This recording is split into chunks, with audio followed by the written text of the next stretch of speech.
Il est grand, il est fin, il se cache probablement dans votre jardin, c'est le phasme. Le phasme est un insecte tellement doué pour le camouflage qu'on lui donne généralement le nom de ce à quoi il ressemble. On parlera de phasme bâton, de phasme feuille ou de phasme écorce par exemple. D'ailleurs, phasme ça vient du grec phasma qui veut dire apparition ou fantôme. Parfois on est un peu plus créatif, celui-là par exemple on l'appelle le phasme morose.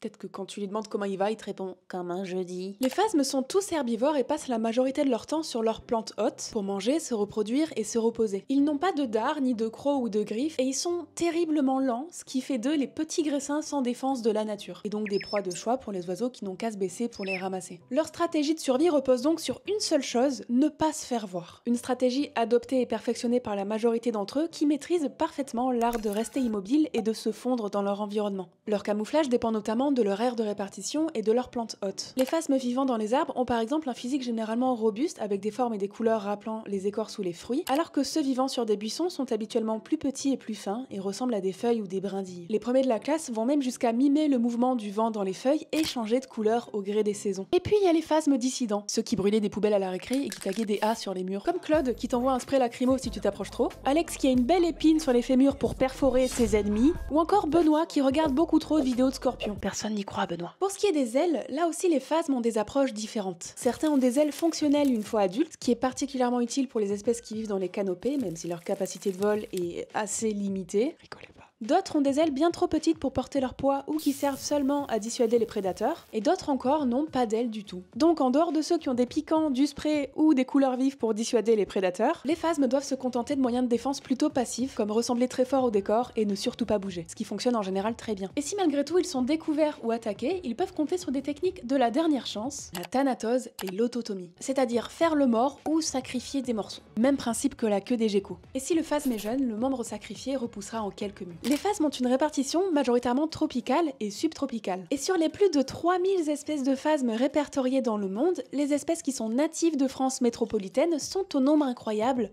de 3. D'ailleurs, elles se ressemblent beaucoup. Si vous en trouvez un, je vous mets en description le lien du site de l'Asper qui vous aidera à l'identifier. Pour les trouver, il faut pas se lever tôt mais se coucher tard parce que les phasmes sont des animaux généralement nocturnes. C'est vers 22-23 heures qu'on a le plus de chances d'en trouver, dans les buissons de ronces par exemple. Si comme moi vous n'y voyez pas dans le noir, n'hésitez pas à vous munir d'une lampe torche et d'un spray pour pulvériser de l'eau sur les buissons, ça permet de les faire bouger. Les plus chanceux d'entre vous pourront croiser une quatrième espèce, le fameux phasme morose, qui n'est pas du tout une espèce autochtone puisqu'elle est originaire d'Inde, mais comme elle est très prisée en élevage pour sa robustesse et sa facilité d'entretien, on en trouve parfois dehors au gré des évasions plus ou moins accidentelles. Elle n'est pas vraiment adaptée à notre climat, donc pour l'instant on ne la voit que très rarement. Et les Bretons et les Basques, il s'est passé quoi là?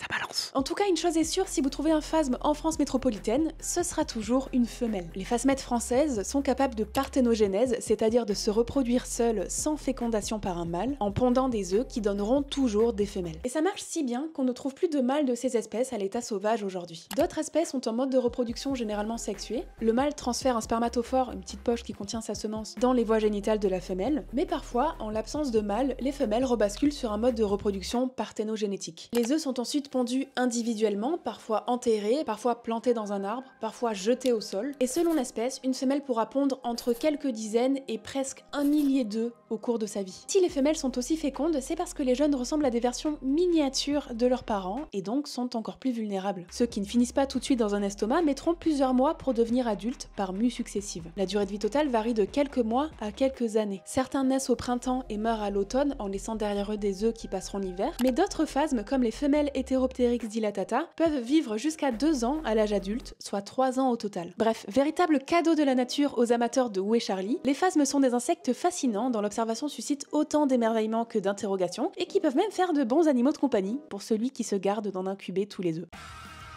Merci beaucoup d'avoir regardé cet épisode jusqu'ici, c'était Jessica et je vous dis à bientôt.